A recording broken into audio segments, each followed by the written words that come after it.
anytime you do ancestry work, there's so many beautiful stories, so many stories of just grit and resilience. And it's just like, we've been walking this path for like centuries. People ponder what we've pondered for centuries. And so we can take such great solace and strength in that. There's also terrible things that have happened in our ancestry that have happened to us or from us.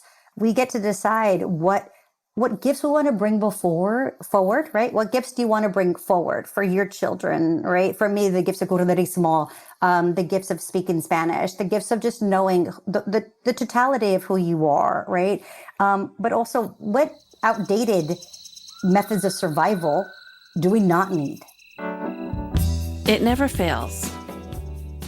Every time I'm walking along the Hudson River and I see Lady Liberty and Ellis Island in New York Harbor, I get really emotional because I think about the risks my family took to give me the life I have now, to cross those oceans, to get here and really make a difference.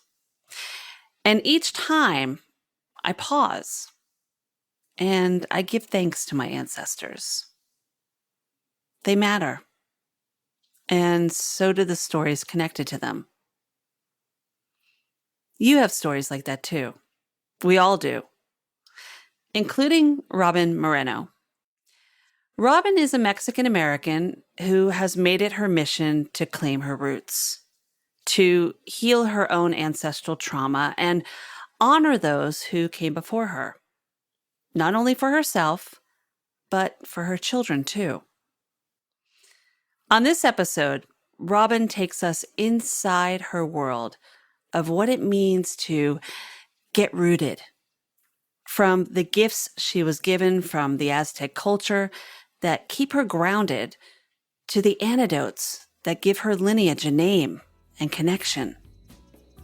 You might even find yourself pondering questions that make you think about what is true for you and what might be in your own medicine bag to help you heal your mind, body, and spirit.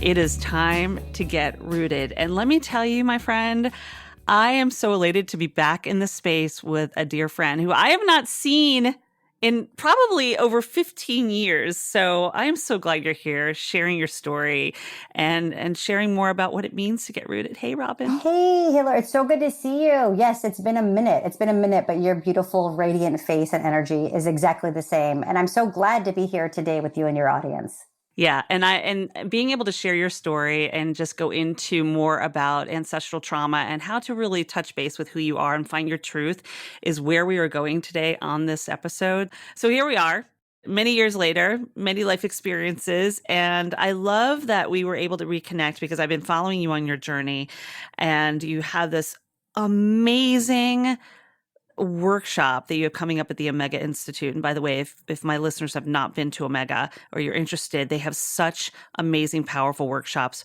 Robyn's being one of them, called Get Rooted. And I want to talk about this because something that's really important to you is your ancestral background, as it should be for us to know about our ancestors. But I love how you just really make this such a part of who you are.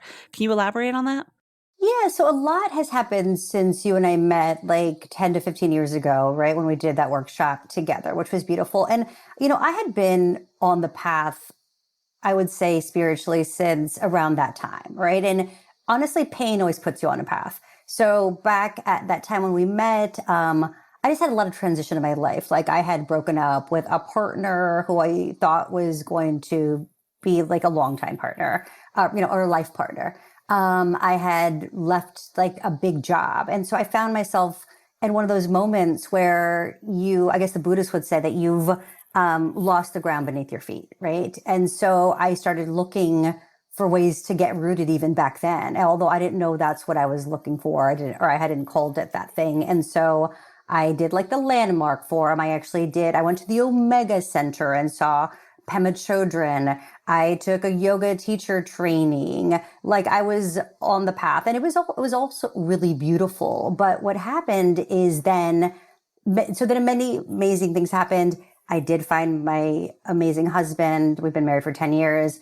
I have my children. I moved to the Hudson Valley. But life happens. Life isn't linear. Life happens. And I would say about 4 years ago, I found myself at a very similar crossroads where I was running a company and felt like profoundly burnt out. It was like almost like a movie in a way where like, like the zany mom who's always running to the train. This was pre-pandemic when you had to go to the office 5 days a week. And my kids were tiny and I was not seeing them. And there was also people around me close to me that were really suffering. And I felt so impotent to help them and I didn't know how. And I just felt really overwhelmed again, like a very deep sense. I think I had another crisis of spirit. And so this time, none of the tools was working. So at that time, it was meditation, it was Buddhism, it was yoga. I wasn't working. And so I actually then, like that way, which is kind of creepy when you're on your computer and you're like, I need a new bathing suit. And then all of a sudden ads start coming up everywhere. Totally. Because somehow the algorithm knows and it's like creepy. All of a sudden you open your phone and there's like a Target ad for a bathing suit or something. Mm-hmm. So it was in this really weird big brother way that I think I mentally sent out an SOS. And the practice of curanderismo started just to come. So it just all of a sudden, and curanderismo is the word cura means to cure, but it's a path of healing, and it's practiced throughout like the Americas, right? Central America, North America, South America, but traditionally I'm Mexican American, and so the lineage is called the traditional medicine of Mexico, and it is an earth-based healing tradition that's been around for like over 500 years.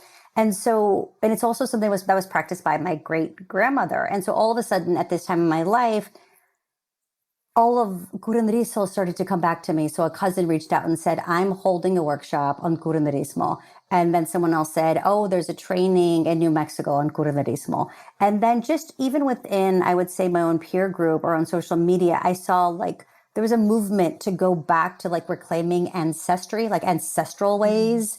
And because what had happened is that many people, because of colonization, racism, to become sort of assimilated into American culture, you lose things, right? To become part of a society, you have to give up something. So we see this, like, whether you're Italian or Irish or Mexican or Russian, like the names will change from these traditional names to like an American name. Mm-hmm. You'll lose you'll lose language where you can't speak, whether it's Polish or whatever. You just become more, and as generations go on, you become more entrenched into this American society, and people think that your parents think that that's, it's a good thing. They want you to like fit in, right? They don't want you to stick out.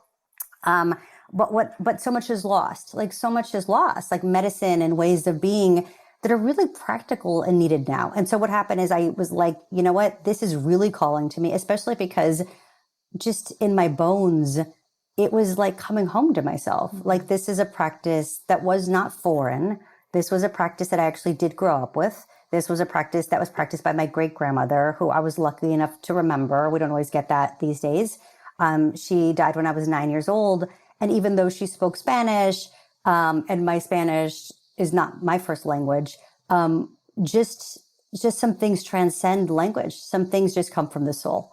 And so it was a real homecoming. And so that's been a path that I've been walking these last, I would say, like 4 to 6 years. And it's been profound in a variety of ways and really, really useful and just effective.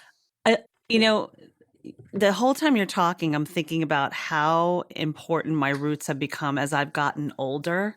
I think about things like, Yes. and you mentioned the whole changing the name, and I totally felt that in my body because, my family on my mom's side is Russian and Polish, and they came over on the boats. And my other family, my dad's side, is Italian and Czechoslovakian. And every time I go downtown in New York and I'm looking at Ellis Island, I feel such a deep wave of love and awareness, because I'm like, if my family didn't take those risks, I wouldn't be here.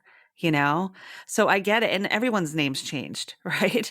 And Yeah. there's also this feeling of the healing and the curing, but there's also that feeling of identification and Yeah. kind of floating around and feeling lost sometimes because we've lost, like you said, a part of ourselves just in this generation after generation of being Americanized per se, you know? So, you speak, it's just beautiful.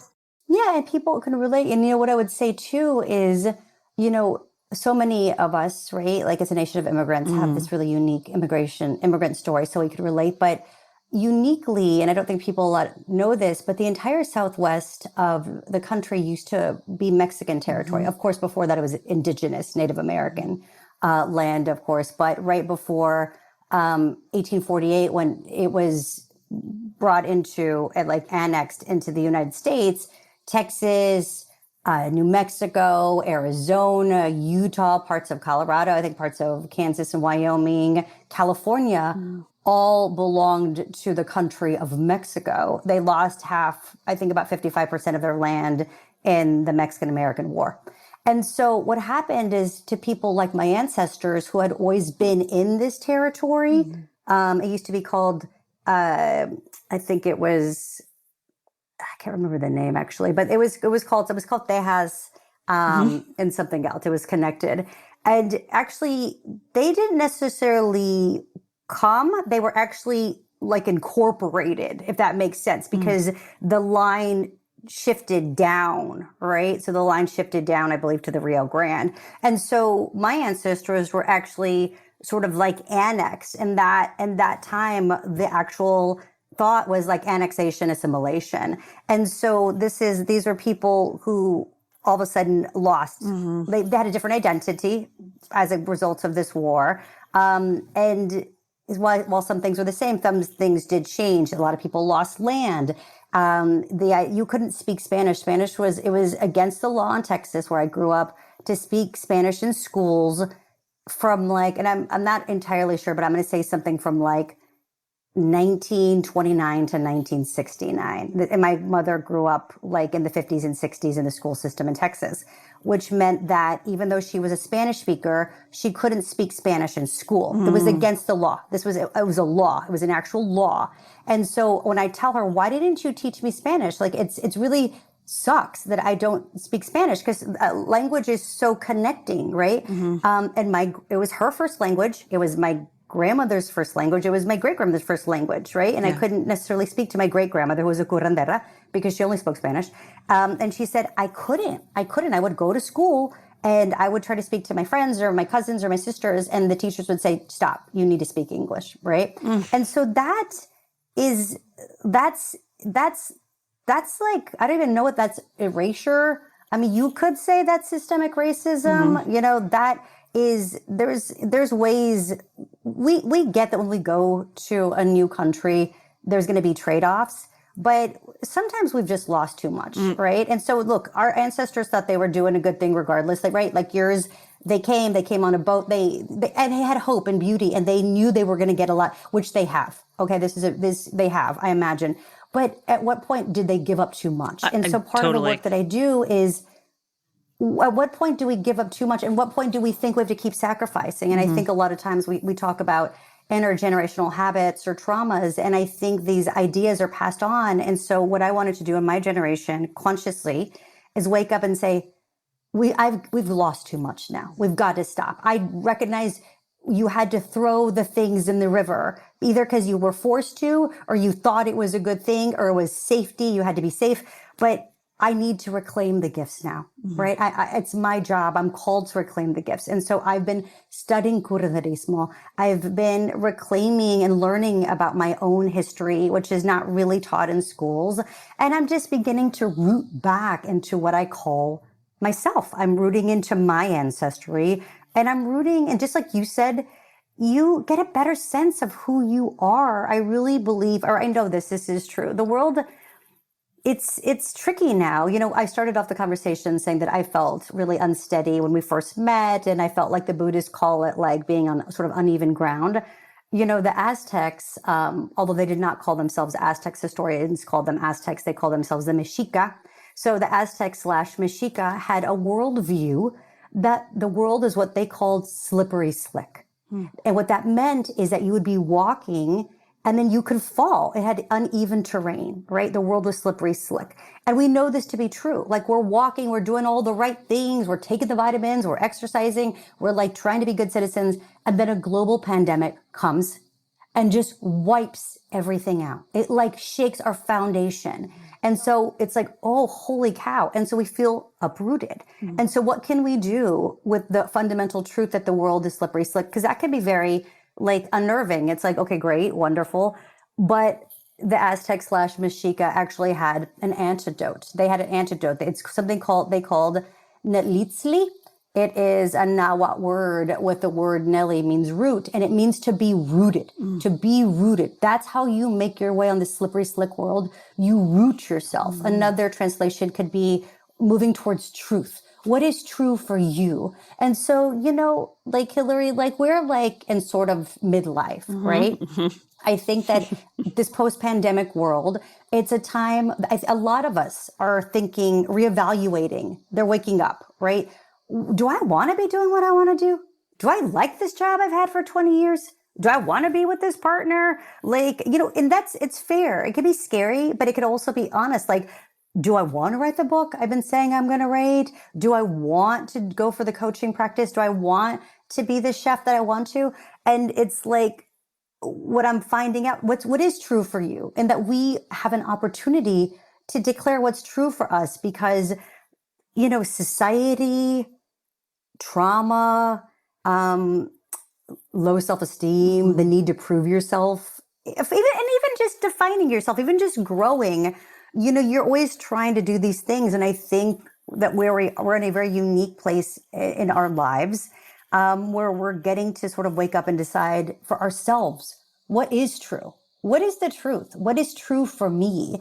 And that's the path that I call Get Rooted, is to walk a path that is true for you. That's beautiful. I love that. And I think part of that, it's like you mentioned this stage of this life that we're in. A lot of people call it midlife. I call it shifts, just from like, it's kind of a wake up. And even if the pandemic didn't happen, maybe it kind of made it bigger because we're sitting there going, why am I traveling 2 hours a day to work? Why am I missing my kids waking up in the morning and going to bed? Why am I rushing to spend time with my family or even myself, like personally just having alone time to sit and be a part of the grind in an office building in a cubicle, right? Like what they say, over 70% have decided that they don't want to go back to the office full time because of this great resignation and coming to realizations of spending so much time with self at home. But it's not even midlife. It's just like, I think we're just having this awakening because we're having more conversations, and conversations like Get Rooted, conversations where we're like, who am I? Where am I from? What part of me is this person? What part of me is that? And why are these feelings coming up that I haven't thought about in forever? And it is like what you said before, like when you were doing all the Googling or you were online, like the bathing suit situation, it's like we put out that frequency and the answers do come when we sit in the silence, right? The answers come without us even knowing it. And that's where we just have to sit in the silence and be open to accepting what is coming into our space and try to really align with that, So I love that. And I spent a lot of time I went to school in Texas, college in Texas, and going back to just Where did you go to school? I went to SMU in Dallas. So I was okay. Yeah.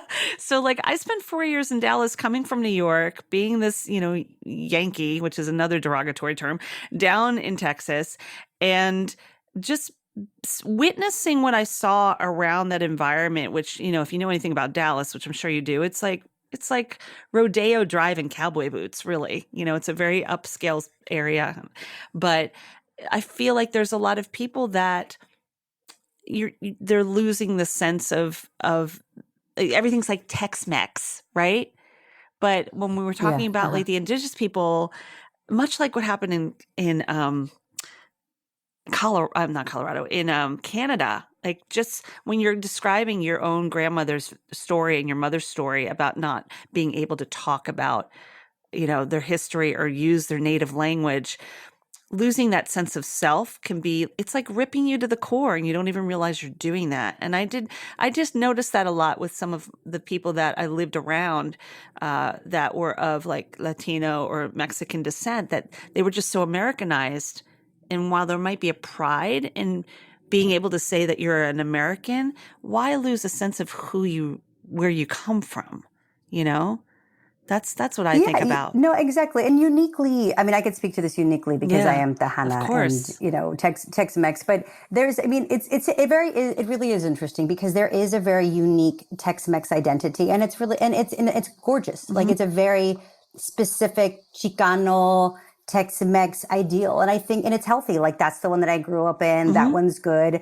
And it's unique, right? It's a really unique spot where you're kind of like straddling two worlds. And I always think of that movie Selena. I don't know if you I saw the remember movie Selena Selena. Yeah.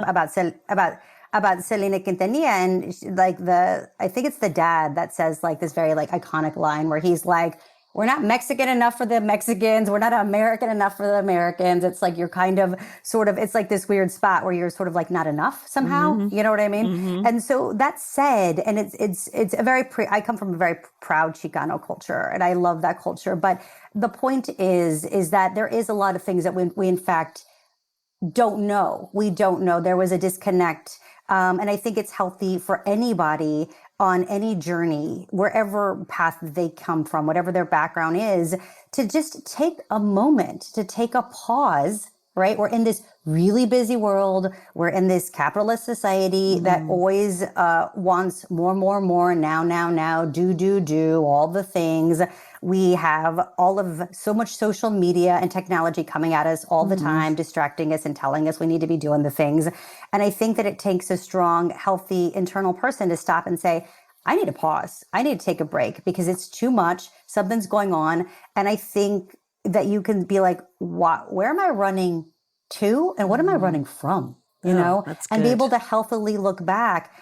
Yeah, and look back into your ancestry. And it's not all fine and dandy. I will tell you that anytime you do ancestry work, there's so many beautiful stories, so many stories of just grit and resilience. And it's just like we've been walking this path for like centuries. People ponder what we've pondered for centuries. And so we can take such great solace and strength in that. There's also terrible things that have Hmm. happened in our ancestry, that have happened to us or from us, that I think it's really healthy to decide. And I do this, with my clients. I do this, in my upcoming workshop at the Omega Institute. I do this in my work, which is like, we get to decide what gifts we want to bring forward, right? What gifts do you want to bring forward for your Hmm. children, right? For me, the gifts of curanderismo, the gifts of speaking Spanish, the gifts of just knowing the totality of who you are, right? But also, what outdated methods of survival do we not need? Mm. Right? What do we not need? What ways of being do we not need? And you can say, you know what? Maybe y'all needed that in your survival tools. Mm. That's what you needed to survive. But my medicine bag is different, and I'm going to go ahead and leave those outdated modalities, paradigms behind. Mm. The fact that you just brought up your kids, I want to touch on that too. And the fact that teaching them Spanish, uh, having them have some connection to the roots that maybe yours was a little different. I think myself, just with the trauma on my side of the family, my mother's side. I mean, being Jewish on her side, there's a part of me that really wants to go to, and I haven't been yet, to Poland, to Germany, to the places of the camps. I feel like it's my obligation to go back and be present in that because it's part of my roots, the Holocaust and losing family. Do you feel a pull to go to certain areas where you feel that there was, you know, you know, I mean, Yeah, genocides everywhere, right? But like, like yeah, go back. massacre. Yeah, Yeah. Do you no, feel yeah. that pull? Yeah, definitely. And I, the Holocaust is so specific, right? Yeah. But and that's, I would just say something really quickly, that there is a condition in curandismo called susto, and Mm. it's Susto. And it means to, like, sustar in Spanish means to scare, to fright, right? But this is a condition. It means like a magical fright. And the idea is that something happens to you and you're like, and you become scared. You become scared. And what we believe is possible is that at that moment of trauma, a piece of your soul can actually leave. It could flee, right? Or it could freeze. And this, and I'm sure, like, I'm not a psychologist, but I'm sure if a therapist or out there, they might call that like disassociation, or they might have like Well, it's your psychological terms. amygdala. But I'm speaking in terms of curandera. Yeah, it's the fight or flight. Yeah, You're right? instantly going to go to And that. so, yes, but this is what happens specifically in susto is that, so a piece of you is just, the scared piece just freezes or is gone. And so if you don't work through that trauma, if you're not able to work through that, right, then you walk around with a sense of like incompletion, or it could be re-triggered, it could be reactivated, right? And so you have a process called a soul retrieval, where you go back to the landscape of your life, and at what pieces of your life have you left yourself? Like when you were 5 years old and you had a teacher that said, that's not such a great painting. Maybe you're not a good, drawer, and that stayed with you. And so you literally believe that bullshit. Or you had someone that broke up with you and maybe somehow you couldn't get over it. Sustos can heal on their own. They can. But sometimes big ones, you have colossal bad things happen to you. People die. There could be abuse. And so you, as part of the work, is that you do soul retrieval, and that you find the pieces of your soul and you incorporate them back. And so that's what's reminding me of you, like, to go back on this healing journey, because I do believe in generational trauma. I know that's sort of like a hashtag thing now, but what that means to me is I believe, right, that you can feel those things in your body, that you do have those genetic memories, that so much of who we are, and that's why it's so important. Ancestry work is one of the deepest works that I do. I hold my ancestors dear, is that I could see you like mentally going back and going to those places and walking to those places and looking at that journey and imagining and even just living in the truth of how they had to survive. And some did not. And the atrocities, but the grit and the survival and just the atrocity that humans inflict on other humans, like that is universal, and how healing that could be for you, and to name the names. I give name to my grandmother, Natalia, Mama Natalia, who healed and was very unsung, unrecognized, right? Right. And so I give her name. I give name to my grandmother, Carmen Maria de Refugia. Again, like, we give name to these people because they live in me. It's making me emotional, but they live in me. And so the question is, do I go back and do I imagine?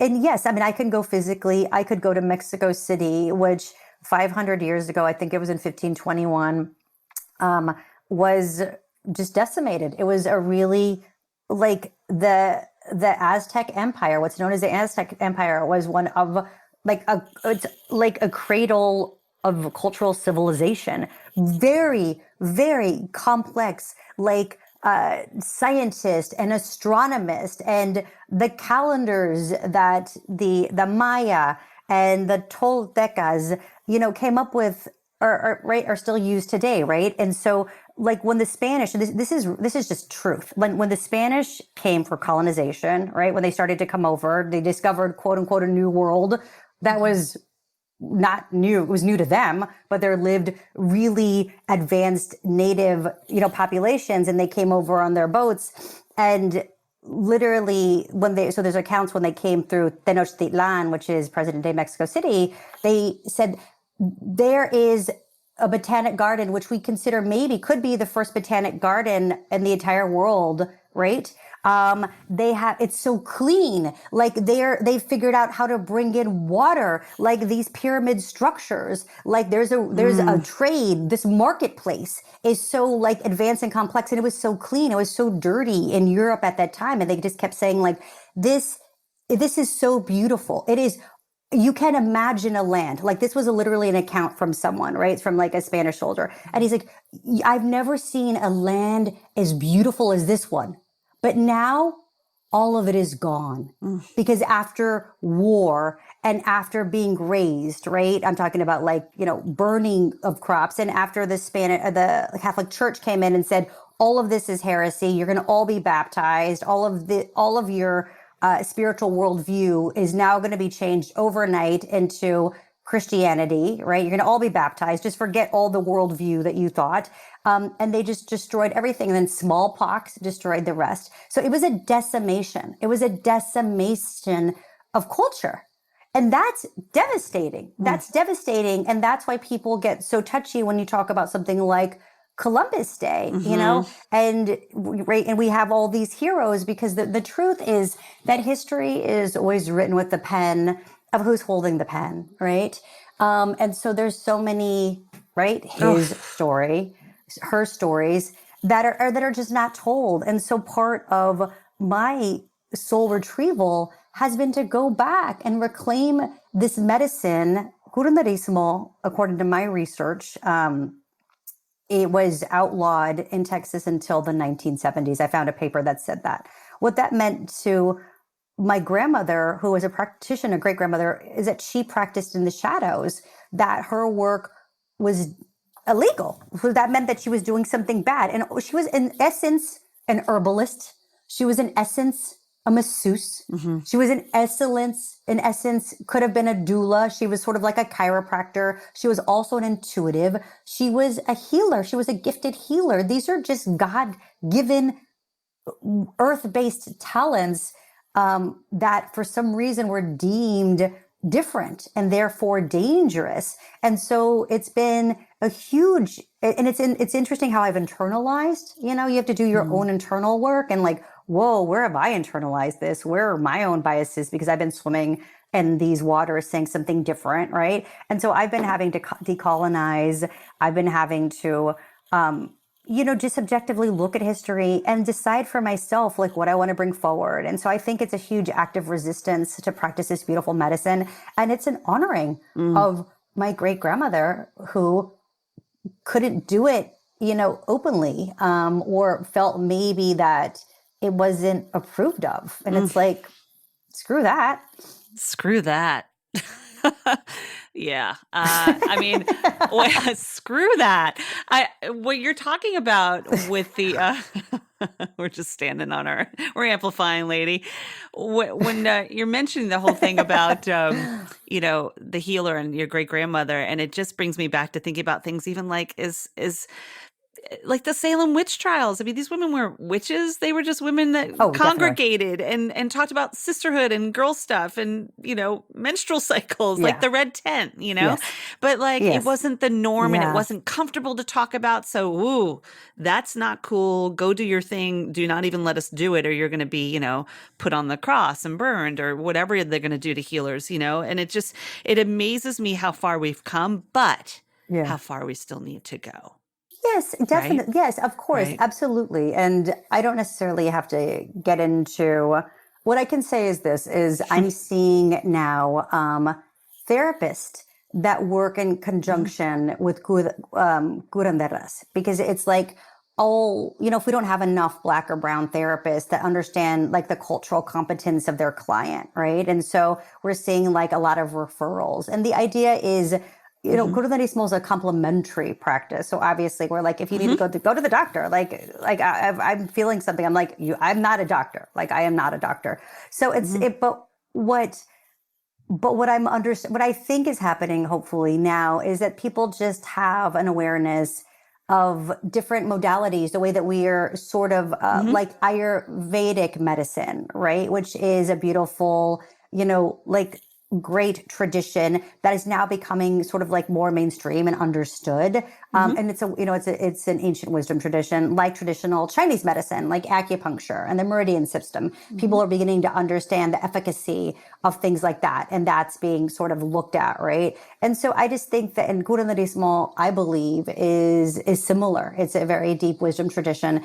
And so I just think that everybody for themselves, can Absolutely. decide what makes sense as complementary.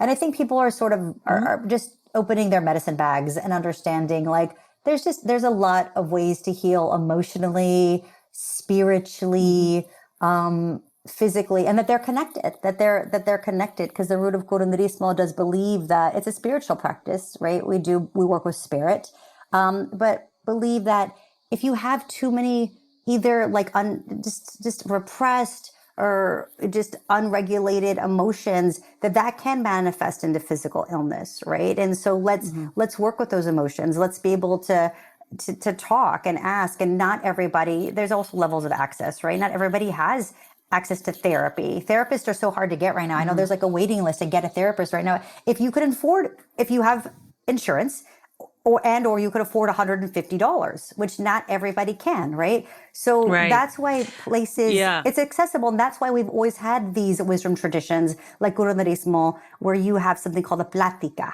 which is a heart to heart talk, right? It's a heart straightening talk that you have with your client. And the idea is that you talk and that your heart goes back into place. And Mhm. sometimes just talking the way that we're talking, I know you like to talk and I do too.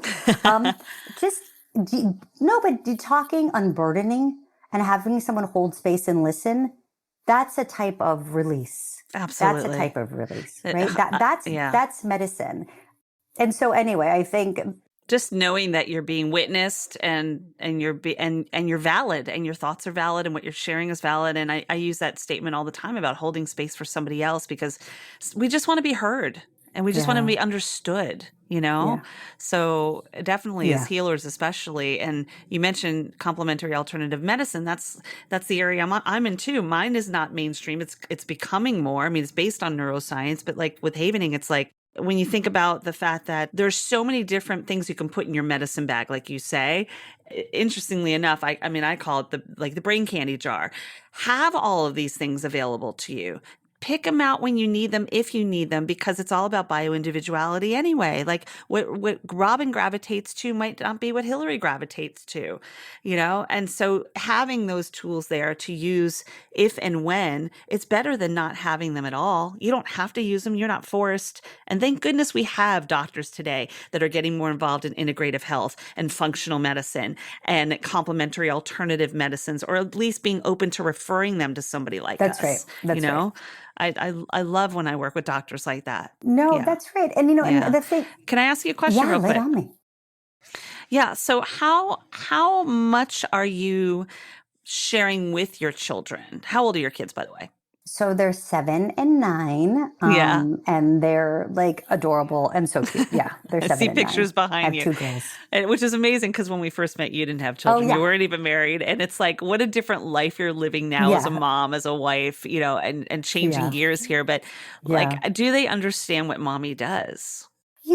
I don't know if they like have names for it, but I want them to grow up with it, Mm, right? I want them to grow up understanding. And I'm really glad you brought up my children because my children are there's such a reason why I feel so compelled to root myself, yeah. to know myself, because I want them to know themselves. I want them to know where they come from. I had the great privilege of interviewing this Latina activist, an icon. Her name's Dolores Huerta. She's behind me in that black and white picture right Hmm. there. And she co-founded, along with this amazing icon named Cesar Chavez, the United Hmm. Farm Workers Association. And so they've been fighting, I mean, for decades for farm workers' rights, and to not have pesticides sprayed on farm workers and things like that. But anyway, I Mm. got to interview her, and I asked her, and it was a great privilege. She's in her 90s and still alive and still in the fight. Um, you know, what is it? And I imagine to her, because people that have been in activism, like everything that people have been, all these strides people have made in all of the social justice movements seems to have to be like being rapidly undone, right? Hmm. And it's so alarming, and it must be so, especially for someone that's been in it. So it's like, my question was like, how do you sustain yourself? How do you not get burned out? And what advice do you have for like a younger person or just someone that wants to fight for justice, right? And for all. And she said, by far the best advice I have. And she said this like just unwavering. She's like, know your history, know who you are, know where you come from. Because the truth is, Hilary, somebody is always spinning a narrative. Somebody is always telling a story. So the person with the microphone gets to tell the story about how these people are, what this means, what this looks like. So the way that you can stay rooted is to know you know who you are, right? You know who you are. And then you take agency and then you get to tell your own story. And then you stand up and you take that microphone and you tell the story of who you are and where you come from and what you want to pass on to your children. And so that's the greatest gift that I'm giving to my children, which I'm getting emotional, is because I want them to know and be proud of exactly their rich and complicated and gorgeous and proud like history. And so they're young, they're little kids, right? But I'm really, it's in what I do more than in what I say, right? It's how I am more than sort of indoctrinating them into anything. And so I am present with them. I try really hard to be rooted so I could root with them. I try hard to heal myself so I don't I don't parent from an unhealed place. Like so many of us, right? Yeah. And so I am trying to work on myself so I can be fully present for them. So I have a new generation that's not traumatized, right? That is, and that's just everything. That's a new generation that's going to be generations beyond. That's going to be leaps and bounds from where my great grandmother was, right? In terms of agency and self-knowing and self-confidence. And so that's what's most important to be. But they do understand. I work in an acupuncture clinic. I do Reiki. I practice, there's a practice called limpia where you do like a spiritual cleansing. And the tools that I use are fresh herbs like rosemary or basil or an egg. And when they're not feeling well or when they're feeling out of sorts, I will do that. I use touch massage and I speak to them and I honor them. I come from a culture that like does honor children and listen to what they have to say and not just dictate to them because they are my teachers too. And so they, I think, get a sense of what it is. They see me, sometimes I use a lot of smoke medicine. So I'll light copal. It's very smoky. And so they'll be like, hey, she's doing her smoke again. But I'm not hiding. Yeah. I'm not hiding what I do. So even though if they don't fully understand because they're kids, one day they are going to, right? And these kids are smarter than you think. So they're incorporating this idea of health and wellness and cleansing, and we work in our garden and we pick potatoes and we have reciprocity to Mother Nature and we're kind to people and we understand that we come from, traditionally marginalized folks. And so we are careful to be good allies to other marginalized folks, right? And so we try to be, good stewards of the land, right? And so these are the things that I think that's more important to sort of do and say. And I need to live my medicina, not just talk about it. Like I need to live it. And they are my greatest teachers. They are my greatest teachers. They activate me like no one else, like kids, kids do to parents. I'm not perfect. But they're my reason for everything. We learn so much from our students, and our students can also be our children. I say this all the time as a college professor. It's like, and I'll tell this to my kids, my students, I'm like, you guys are my greatest lesson. I learned so much from you because you got your finger on the pulse of things. Your minds are still like growing. You're building your whole file in this memory bank of your mind, and it's like, I learned from them because we have so many more years on the planet and so many more things that have come into our heads that sometimes it's nice to get the fresh mind and you're like, oh, wow, didn't think about it that way. And then sometimes what I find myself doing is I turn it around and I think about when I'm having conversations, which are completely different now with my own mother. And if she reacts a certain way, I'm like, I need to hold space for her because that's coming from a place of childhood trauma or generational trauma. And how can I support her on this journey? Because maybe she wasn't given those tools that I have. And it has created a really beautiful space for the generation before me, not just after me. So it really can be this beautiful dance between multi-generations, and here we are sitting in the middle as the mother, as the daughter, as the parent, you know what I'm saying? And it really quite I do. beautiful. So I want to tell people real quick, if, please, if you are enjoying this conversation, which I can't imagine you wouldn't be, with my beautiful friend Robyn, she has this amazing 3-day workshop coming up called Get Rooted. It is at the Omega Institute, which is upstate in Rhinebeck, New York. Not too far upstate. People think upstate, they think way, way, way up, way up. It's like an hour and a half at most outside the city. And it is an amazing opportunity to reclaim yourself, learn more about the wisdom of your ancestors, be in nature, just connect with yourself, with others, with nature, which is like that trifecta that's so important, and learn more about what you do. I'm going to try to say this, curandissimo. Did I say it right? Yeah, that's really good. Yeah, that's really good.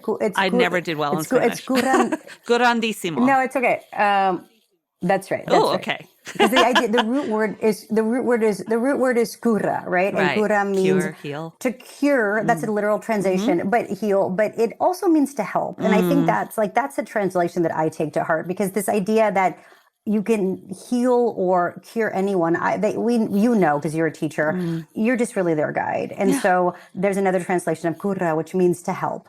And that is, I'm like, they say a helper healer, right? Like, I'm here to help you on your journey, but it's going to come from you, because you have your own unique, ancestry and sustos and gifts that need to be cultivated, and how I can help you on the path, I will. But yes, it's a curanderismo, and the work is, being a curandera, curanderex. And really, the only person we can truly heal is ourselves. I mean, we can be the guide by the side of others to be a healer.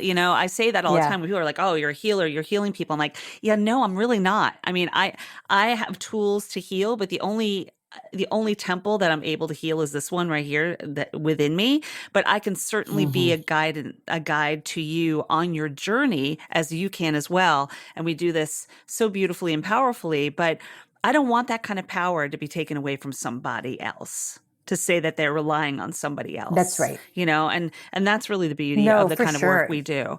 But so that's going to be on August 26th through the 28th. I am so psyched for you. And I love the Omega. And this is just such a beautiful journey. I'll have all that information in the podcast notes. And I definitely want to share that if you are touched, moved, and inspired by this conversation, like I said, please pass it along to one person. Let one person know that this exists. If they have questions, if you have questions, share the joy of this episode, because Robyn, you're a delight, and I love sharing space with you. You want to play a little game? Yeah. Okay. So I love doing this with my guests. I basically am just listening to what you've been sharing for the past 40 minutes or so. I wrote down a lot of words, and I'm just going to throw a word out at you. Okay. And you just have to come back and tell me what the first thing that comes to mind. Okay. First word, like word association. Okay, cool. Yeah, I love it. Do you want to light your Palo Santo, or you're good? Okay. No, I'm good. I'm good. I'm going to close my eyes, though. All right, I'm going to close my eyes. She's got her eyes closed. She's very in a Zen place. Here we go. Cura. Sakura means to me, like I said before, just to help, to be a helper, to be a guide, to be a maestra, just someone that holds your hand and like strokes your head and tells you that it's going to be okay. Rooted. Truth. Rooted. Healer. All of us. Trauma. Susto. It's so funny. You're saying the word right before I'm going to say it. I was going to say susto. Mm-hmm. What would you say for that? So for susto, I would say soul loss. Mexican? Me. Texas? Me. Mom. Oh, me. And love. Oh, okay. So what does love mean to you? What's the word for love? Safety. Oh, it's beautiful. I love that. It's funny. I feel like so many people end on the word love. It's such a powerful word, Mm-hmm. you know? And I love that you mentioned that. And briefly, if we can I bring up the fact that you do have a book coming out next year? Oh my goodness. Yeah. How did I forget about that? We Yes, can add please that. do. Let's Please do. talk I about have it a really book coming quick. out. Yes. Which was the original reason I actually got in touch with Robyn. But it's not just about the Omega. This is beautiful, but you do have this unbelievable book that is going to be released in 2023. And I know that you kind of put it on hold a little bit to focus on you and heal yourself and work on you, which is the Yes. most beautiful reason Yes. to delay the dropping of this book. But briefly, just tell us about the book. Get Rooted. So the book called Get Rooted it's my journey. So it is part memoir. I tell a lot of the story that I went to when I said that, like, about at this point, maybe like 4 or 5 years ago, I felt this really crisis of spirit. I was working in media, a really frenzied job. And I quit my job and went on a focused healing journey. And it sort of details what happened, rediscovering this path of curandera, defining what it is for people, the connection to me, going through ancestry, and then just walking this path, and all of the things that I discovered in ways that we spoke about, basically everything we talked about in this conversation. But it's part memoir, but it does have prescription. So it has like practical tools, whether it's meditations or advice or practices that anyone, regardless of their background, can take and utilize to feel rooted in their lives. Did you find it difficult to write the book? Profoundly. It was one of the hardest things I've I like the honesty. Yeah, it was one of the hardest things.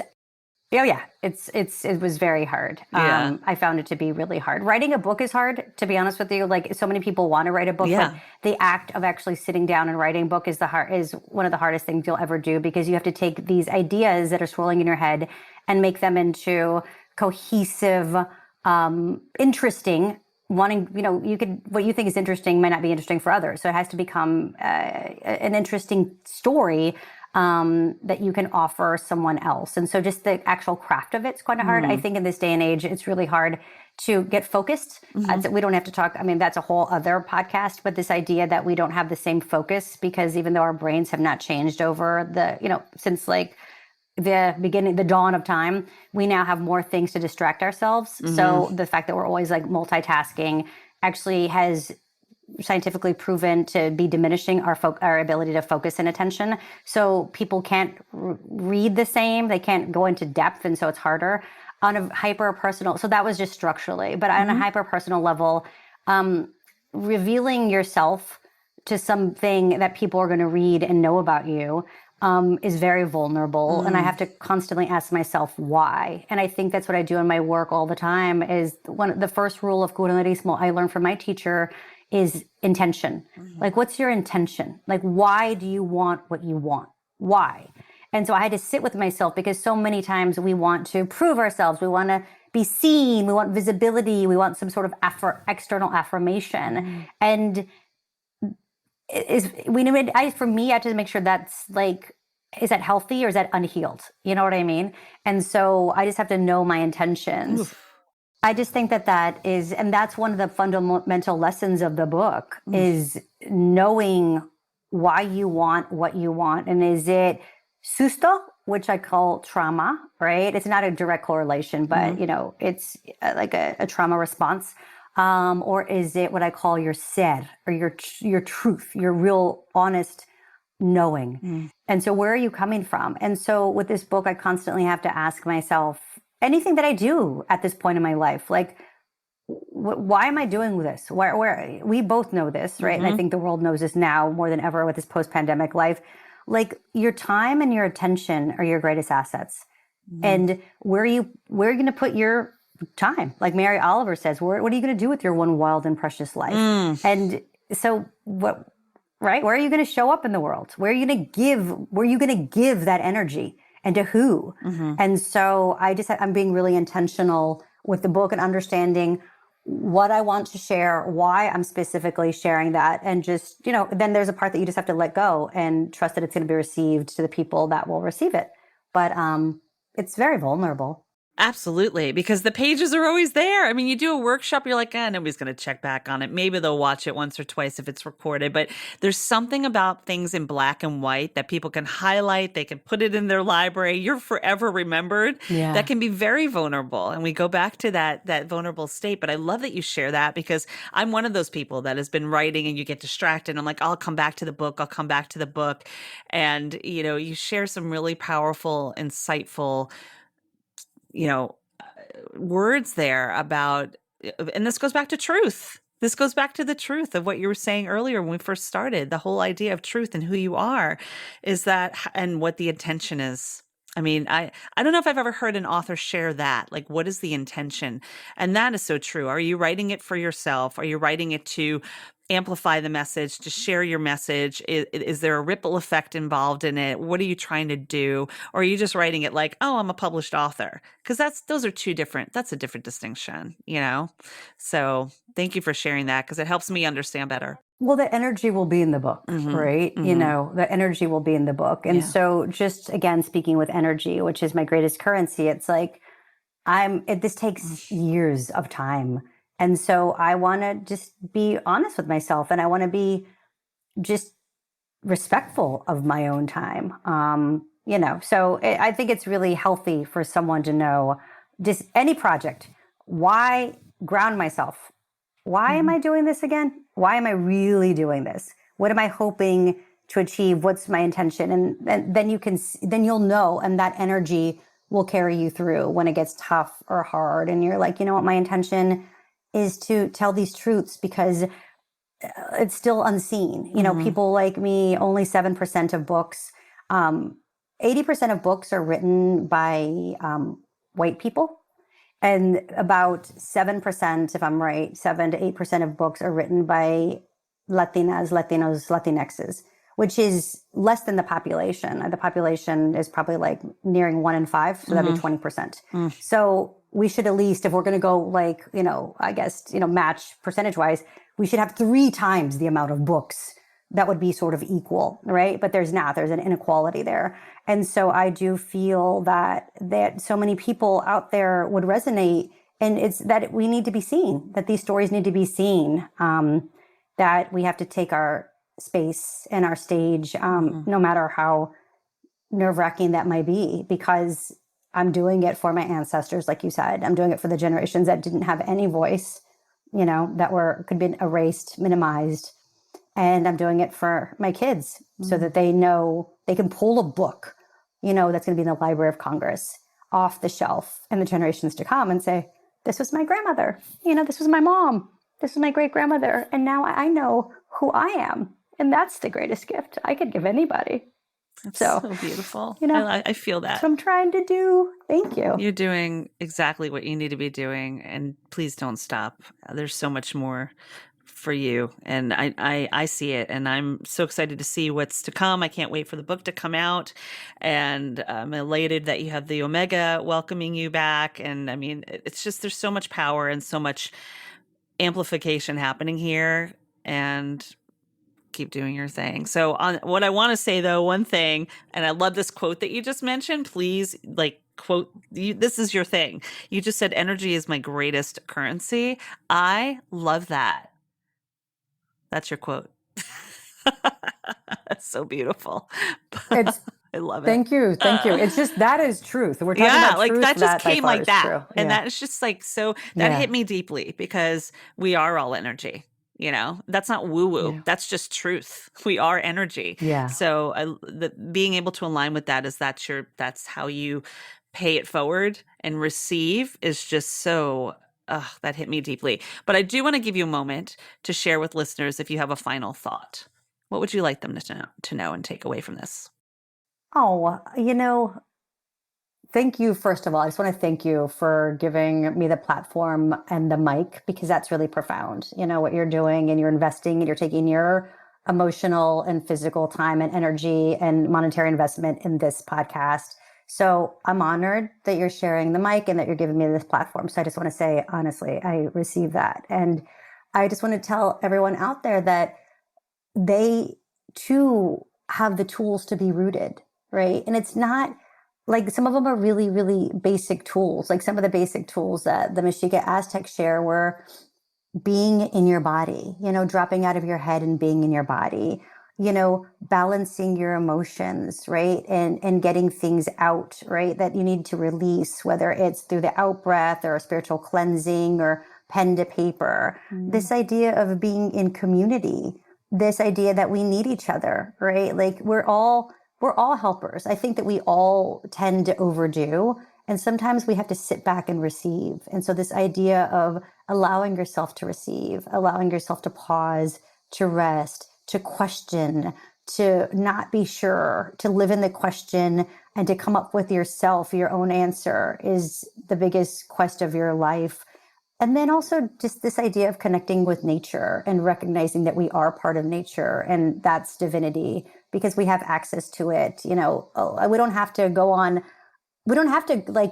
this giant spiritual journey across the world. Like a lot of times it's really just coming home to the practices and the wisdom that you already have that you just have to activate and maybe uncover. So I hope that made sense.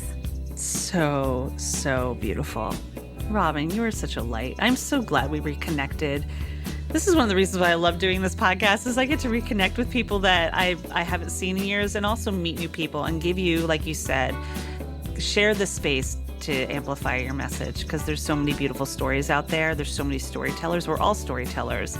And if it touch, moves, and inspires one person and makes a difference, then we've done our part, right? Absolutely. Absolutely. Thank you for being here. Thank you for having me. Thank you. This was beautiful. This was medicine for me too. So thank you. If you want a dose of that medicine, you can join Robyn at the Omega Institute for her Get Rooted workshop August 26th through the 28th in Rhinebeck, New York. The link to register is on the podcast page, along with info on Robyn's upcoming book, Get Rooted, her offerings, and so much more. So make sure you check it out. And if you like this episode, do me a favor. Consider leaving a rating and a review wherever you listen to the podcast. Subscribe so you are always part of the conversation because I love having you along. And we talked a lot about different healing modalities that you can put in your own medicine bag or your brain candy jar. If you are interested in learning about havening techniques and how you can turn your traumas into triumphs and hug it out with me, go ahead and book a complimentary discovery session. You will be glad you did. Holistically Speaking is edited by David Seiss with music by Lipone Redding, and it wouldn't be possible without you, my dear listener. So thanks for being part of the conversation. On that note, get rooted, be kind to your mind, and of course, don't forget to laugh.